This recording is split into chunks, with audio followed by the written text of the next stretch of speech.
Hi friends, blouse fitting కోసము slew round 12 ఇంచులు ఉంది, 6 ఇంచులకు మార్క్ పెట్టాను. ఇప్పుడు ఆర్మ్ హోల్ రౌండ్ వచ్చేసి 18 ఇంచెస్ ఉంది. చంక భాగము 18 ఇంచులు ఉంది చంక రౌండ్, సో 9 ఇంచులకు మార్క్ పెట్టాను.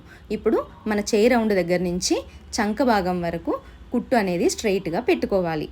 క్రాసులు పోకుండా నీట్గా స్ట్రైట్ స్టిచ్ అనేది వేసుకోవాలి.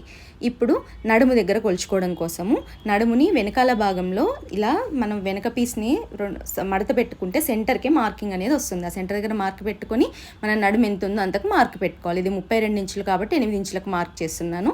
అలానే కింద భాగాన్ని కూడా పైన భాగం కింద భాగం ఇలా రెండు విడివిడిగా కొలుచుకొని మార్క్ పెట్టుకొని ఈ 2 మార్కులను పెట్టుకొని మళ్ళీ అదే నీడిల్ని పైకి తీయకుండా స్ట్రైట్గా లైన్ అనేది వేసేసుకోవాలి.